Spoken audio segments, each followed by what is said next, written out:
Welcome to the Deep Dive, where we immerse ourselves in the source material on complex topics and really pull out the vital insights for you. Today, we're embarking on a pretty fascinating reconnaissance mission, actually, into the world of digital creation.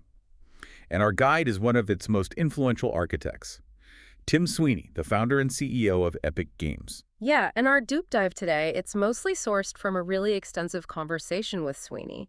It gives this rare glimpse into his personal journey, from being this self-taught programmer, basically tinkering away as a kid, to leading a company that hasn't just reshaped gaming, but is now, well, building the foundations for the metaverse. Right, he didn't just watch the revolution happen. He was actively engineering huge parts of it. Exactly. So our mission today is pretty clear. We want to deconstruct the core arguments, the tech breakthroughs that pushed Epic to where they are now.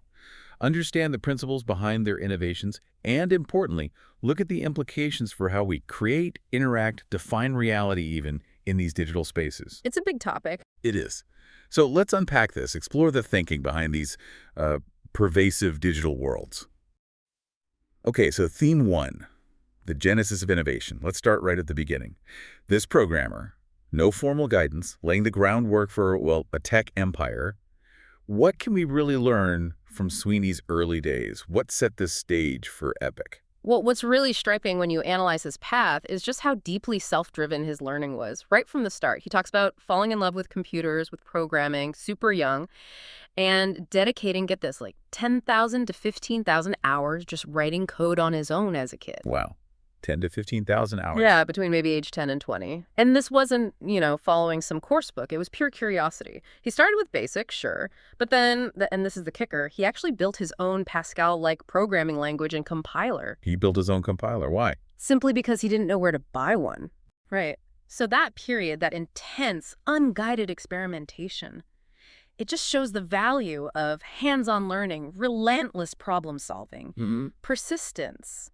It built this resilience, this intuition that maybe you wouldn't get from just formal classes. That dedication is something else. And it wasn't just coding, was it?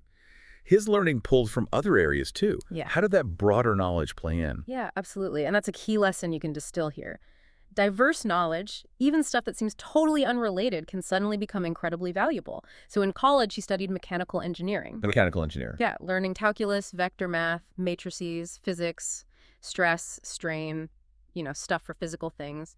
And he said he wasn't even sure how he'd use it. But then this kind of Karate Kid moment, as he puts it. Okay. When he started writing the first Unreal Engine, he suddenly realized, wait, I know this stuff. All that 3D math, the physics systems needed for the engine, it clicked. So the engineering knowledge directly applied to building a virtual world. Exactly. It just underscores how knowledge you pick up, maybe without a clear purpose at the time, can just coalesce into breakthroughs later. He really emphasizes that striving to understand what you know, what you don't know, and just constantly experimenting, working on projects to improve your knowledge. That's more important than just logging hours. Learning hard things, as he says, repeatedly, builds that crucial intellectual resilience, adaptability. So this self-taught approach, it wasn't just about learning, but also how he got his early work out there, demonstrating a knack for reaching users early on. Totally. The distribution for his first game, ZZT, was pretty inventive for the time. This was pre-mainstream internet, remember? He used bulletin board systems, BBSs. You'd dial in directly. Right, I remember those. Very. She'd upload the game to local BBSs. And what was clever was the shareware model. He gave the first game away free, get people hooked, then offered 2 sequels you had to buy. He even included his parents' mailing address for orders. His parents' address. That's Whoa. bold. Right. But it showed the potential of software. It could spread globally with almost no friction, unlike physical goods. He said that experience, seeing his creation spread worldwide, really showed him there was no upward limit. And it gave him that early understanding of minimizing friction for users, which is still a core Epic principle today. And that early experience, watching things spread, understanding tools, it seems like that cemented a core philosophy for Epic, something that explains their longevity in a really tough industry. That's precisely it. The core argument, when you boil it down, is that Epic's success, its staying power, it comes from serving both creators and gamers. He realized early on, partly from building his own simple game editors, that there's this separation between the tools you use to build a game and the game itself. Uh-huh. And he saw that the better the tools, the more accessible, the more powerful, the more creativity you unleash, not just Hmm. for Epic, but for everyone. So this dual focus, building great games and building cutting-edge, widely used tools like Unreal Engine, gave them this huge strategic advantage. Right, it diversified things. Yeah. Exactly. It let them weather the ups and downs of the game industry. Engine licensing brought in revenue, engine improvements helped their games, game development pushed the engine. It's symbiotic. It's a long-term vision, not just chasing hits, but building the infrastructure for digital creation itself. That provided stability many studios just didn't have. Okay, theme 2, Unreal Engine. So the arrival of 3D gaming was this huge shift. Epic's path totally changed. What were those critical shifts, the huge challenges in building Unreal Engine? That really put them on the map.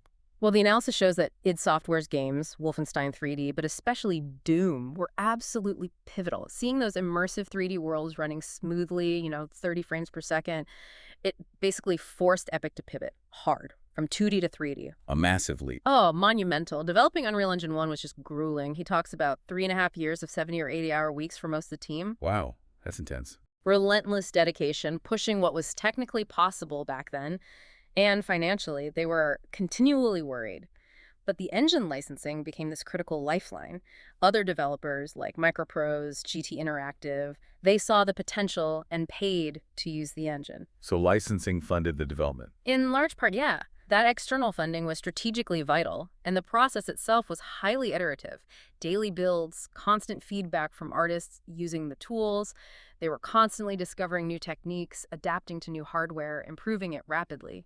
That commitment is incredible. Let's dive into some specifics then. The technical challenges, the innovations that made Unreal stand out. I'm really curious about the problem solving behind it all. Okay, yeah. So one really critical early innovation was constructive solid geometry, CSG. It changed level design. Sweeney found the old way, building everything from individual blocks or pieces, just incredibly tedious. Imagine making a door frame piece by code. Right, sounds painstaking. CSG was the breakthrough. It let you add geometry to the world and subtract geometry. So instead of building that door frame, you start with a solid wall and you just subtract the door opening shape, like sculpting. Oh, okay, much more intuitive. Way more intuitive, but Yeah. making it work robustly. That required, apparently, a 30-hour coding session for Sweeney just to figure out all the complex special cases. 30 hours again. Yep. That's what he calls the 1%. That's the really hard part Yeah. of software. How shapes intersect perfectly, handling all those weird edge cases. That commitment to solving the really tough bits, meticulously figuring it out, made the tool actually usable and efficient for artists. Another big area was dynamic lighting. Now, Quake, which was around the same time, used light mapping, pre-calculating lighting into textures.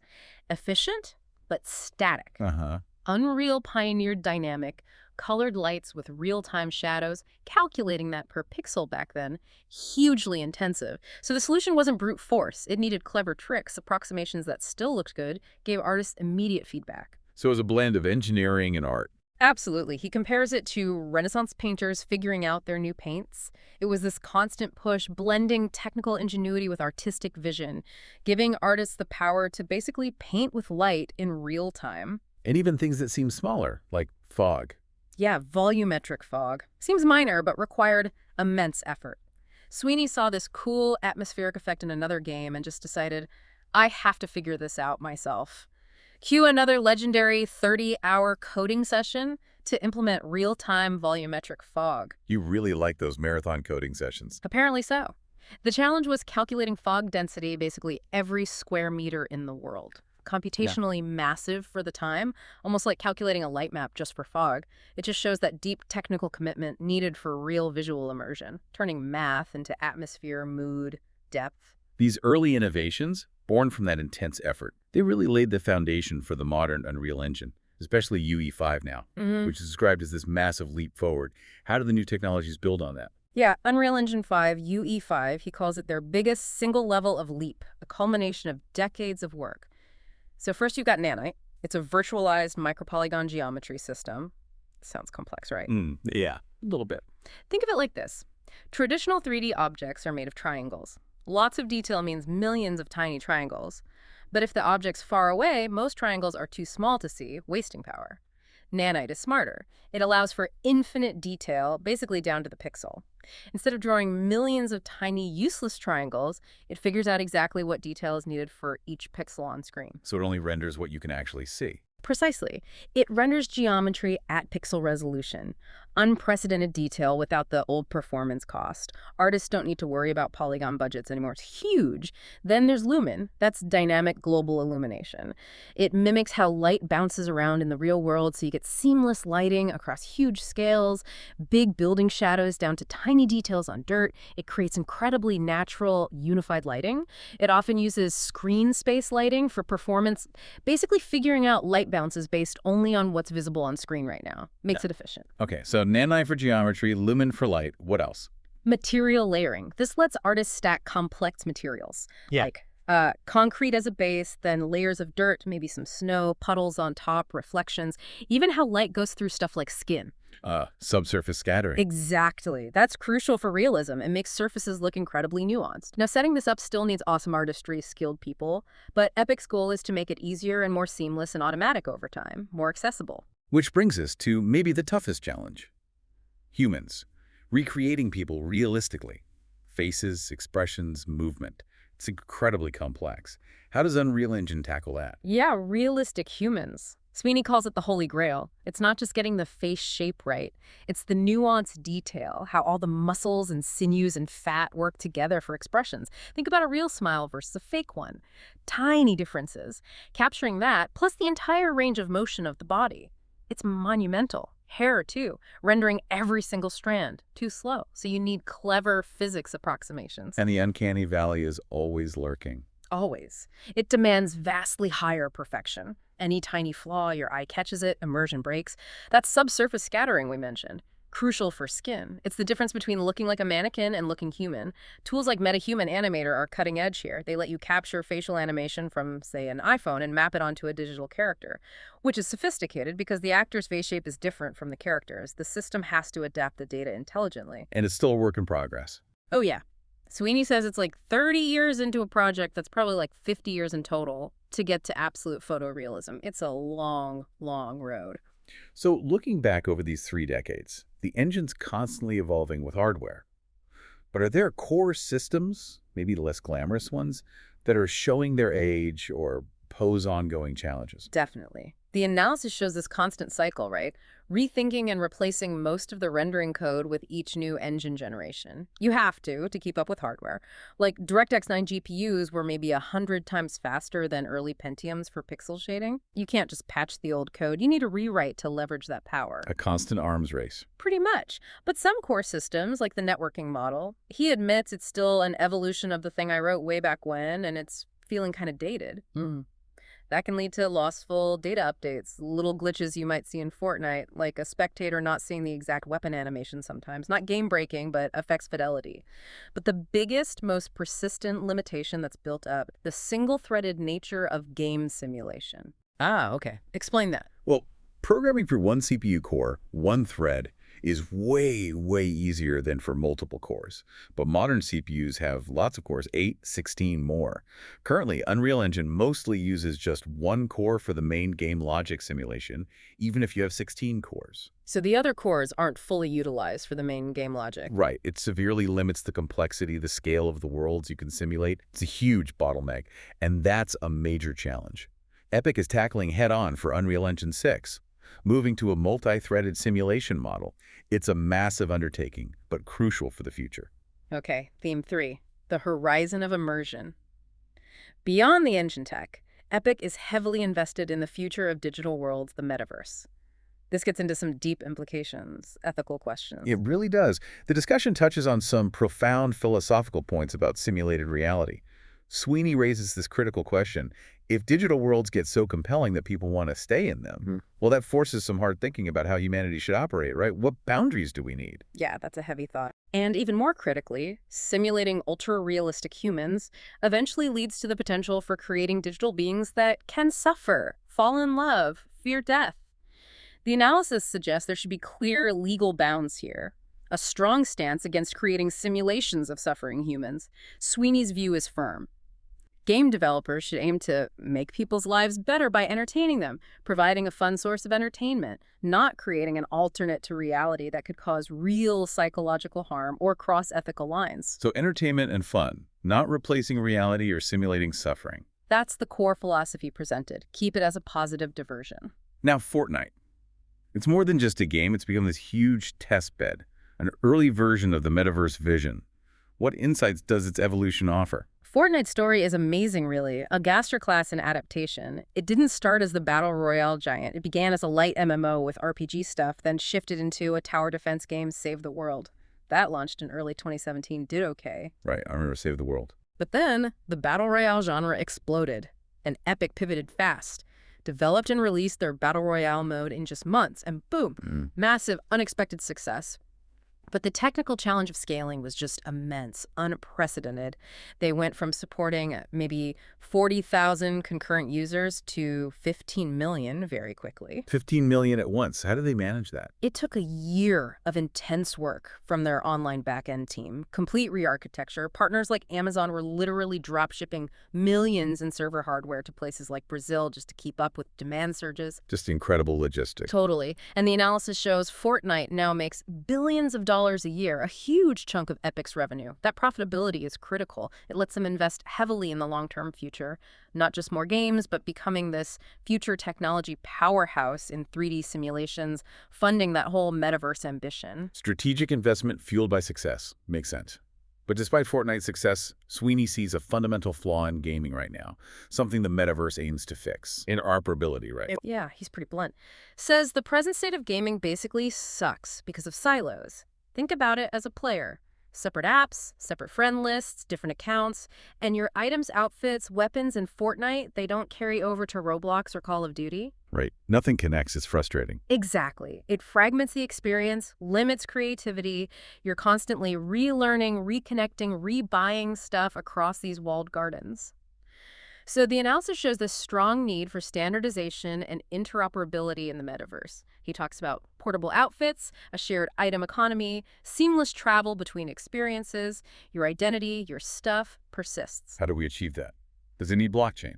Interestingly, he argues not necessarily. He believes it can be done through standards bodies defining open protocols. He compares it to how railroads standardized gauges centuries ago so trains could travel across different lines, or how the internet works on open protocols. So open standards, not necessarily a specific tech like blockchain. That's the argument presented, moving from walled gardens to an open, connected digital fabric. Okay, so if interoperability is key, what's Epic building technologically, especially on the programming side, to enable this? It sounds like a huge challenge. It absolutely is. And the verse programming language is identified as a really critical piece of this metaverse infrastructure. It's designed as a functional logic language. The goal is simplicity for creators, but also massive power for complex systems. What's really different about verse is how expressions work. In most languages, an expression gives you one value, right? In verse, an expression can give you 0 values, it fails, finds no match. Or 1 value, it succeeds. Or multiple values, it finds lots of matches. Okay, so what does that allow? It enables these powerful SQL-like queries inside the code. So developers can easily search for and manipulate huge amounts of connected data. Like find all players in this area who have that specific item. Really powerful for a connected world. Another key thing about verse is correctness, making it easier to write bug-free code. It uses advanced type systems that can actually express and prove mathematical theorems, catching whole classes of errors that languages like C might miss. So the compiler itself helps ensure the code works. That's the idea. If verse accepts your program, it should work as intended, vital for a stable, shared metaverse where bugs could be disastrous. And maybe the biggest leap, verse is designed for concurrency from the ground up. This means programmers can write completely ordinary code without worrying about the nightmare of multi-threading. How does that work? The system automatically handles speculative execution. It runs maybe tens or hundreds or thousands of updates concurrently in parallel. If 2 updates clash, try to change the same data, the system automatically figures it out, resolves the conflict, ensures the order doesn't mess things up. Wow, that sounds revolutionary for scaling. It really is. It enables potentially massive scalability, fundamental for a metaverse with millions of users and interactions. And they're testing verse right now, iteratively, within the Unreal editor for Fortnite, UEFN, before releasing it more widely, proving it in a live environment. So the vision here is this metaverse as a composite of code and content built by millions of different people. Distributed creation, which means insane data requirements, right? Fortnite updates are 60 gigs now. A future metaverse could be exabytes. Constantly streaming. Mind-boggling scale. Totally. And it opens possibilities for continent-sized or even Earth-sized play spaces. Persistent worlds maintained by different groups, seamlessly connected. Imagine moving between areas where game rules are customized. Enter one zone, unique physics. Cross into another, different rules entirely, all user-driven creativity. The analysis suggests bringing that concert-like energy, huge crowds sharing an experience, into digital worlds is a powerful goal. Millions connecting, collaborating in ways just not possible now. Okay, theme 4, beyond games. Unreal Engine's influence is clearly spreading far beyond gaming now, into new industries, changing how people create things. How's it impacting film, for instance? Yeah, its impact in the film industry is growing fast. A great example is the Oscar-winning short Wars is Over, which used Unreal Engine. It's really revolutionizing virtual production, especially using these huge LED panels on set. Instead of green screens. Exactly. These panels project the virtual environment around the actors in real time. Two big benefits. One, actors can actually see and react to the scene they're supposedly in. Much better performances than staring at a green wall. Makes sense. Two, and this is critical for visuals, the LEDs provide realistic lighting on the actors. The light from the virtual scene physically illuminates them, perfectly matching the background. It blends virtual and real elements seamlessly. Better quality, more immersion, and saves a ton of time and money in post-production. That's clever. And now AI. It's everywhere. What's Epic's take on its role in content creation within the engine? How do they see artists working with it? Sweeney's view is, well, measured. He suggests many are overly optimistic about AI's current progress, especially for complex 3D stuff in video. The big issue is the consistency problem. Getting AI to generate high-quality, coherent output over time across different elements, it's still really hard. So the analysis shows Epic sees AI mainly as a multiplying force on the power of human creatives. A tool, not a replacement. Exactly. Making artists more productive, helping them iterate faster, achieve higher quality, but not making them obsolete. He views AI as another tool in the artist's tool set, like new features in Photoshop. Over time, it becomes a natural extension of their own bodies and minds. Now, he acknowledges the real human pain to layoffs from the current AI hype. But Epic's focus remains on human-AI collaboration. AI is great at repetitive tasks, existing patterns. It struggles with complex novelty, real artistic vision, deep storytelling without human guidance. A pragmatic approach. Yeah. And speaking of humans, how does Epic support individual creators, indies with limited resources? How do they get those superpowers? Yeah. Right. The goal is giving them superpowers. And the analysis shows Unreal Engine, especially with visual scripting like blueprints, really empowers solo developers. You don't necessarily need deep C++ knowledge anymore. There's the example of Choo Choo Charles, that popular indie horror game made by one person, largely using blueprints. One person? Yeah. So the focus is maximizing productivity for small teams, providing robust tools like blueprints that hide a lot of the complexity. Let creators focus on gameplay, design. Plus, the content marketplaces are huge. Access to vast libraries of assets, models, textures, sounds, both free and paid. So small teams don't have to build everything. They can focus their energy on what makes their game unique. It's a big shift from the early days where one person did everything. Now it's more specialization of labor, which really benefits indies. Okay, finally, let's look at the broader industry. Epic's role in challenging the status quo, sometimes controversially. They definitely take on the big players. What are the key challenges they're focused on? Yeah, they're definitely not shy. The analysis highlights several critical industry issues they're actively confronting. First, mobile gaming monetization. Sweeney is a sharp critic here, calls a lot of it manipulation of the players to greedy ends, pay to win, loot boxes. He likens it to legalized gambling. Ooh, strong words. Yeah, he argues it makes it very hard for the fun-based games to actually succeed because the market gets distorted by these revenue extraction mechanics over actual fun. Second, Apple's 30% platform fee, he calls it deeply abusive, argues it shuts down the competitive engine, prevents alternative stores or payment systems from emerging. The Apple tax. Right. He sees it as an inflationary force driving up prices. And Epic, because Fortnite is so huge, feels positioned to fearlessly fight Apple's monopoly. Unlike others who might be terrified of getting kicked off the App Store, Epic has used its scale and legal battles to push back, aiming for a fair revenue split. Third, the Epic Game Store, EGS. Sweeney admits the user experience can be clunky, that they prioritize commercial stuff first. Get some criticism. But its strategic goal is clear. Compete with Steam by offering developers a much better deal, 12% cut versus Steam's 30%. And they use exclusive contracts as a competitive mechanism to attract games and put pressure on Valve, hopefully driving down fees industry-wide. Using exclusives to force competition. That's the strategy. Then there's cross-platform fragmentation. As he says, gaming sucks because your identity, friends, library are all stuck on Steam or Discord or PlayStation. So Epic Online Services aims to fix that. Provide free cross-platform social tools, friends, voice chat matchmaking to all developers, regardless of engine. The goal is true crossplay, breaking down those barriers so you can play with friends anywhere. Removing the silos. Exactly. And finally, market trends. The analysis points to this winner-take-all dynamic. Playtime shifts to huge multiplayer social games. It's a Metcalfe's law effect. The network gets more valuable as it grows, so investment pours into the biggest games, making them even bigger, faster, which creates, he notes, a rather bleak outlook for many smaller single-player games without massive audiences. Investment follows the network effect. A tough environment for smaller titles. It can be. But despite all these challenges and the huge cost of making boundary-pushing games, Sweeney holds firm on quality. Making great games is very hard, but the core philosophy is clear. A bad game is bad forever. The late good game is eventually released and is good. Quality and foundational tech over rushing things out. Okay, synthesis and implications. Looking back at all this, there's this clear thread through Sweeney's career, through Epic's whole story, this relentless commitment to pioneering tech and empowering creators.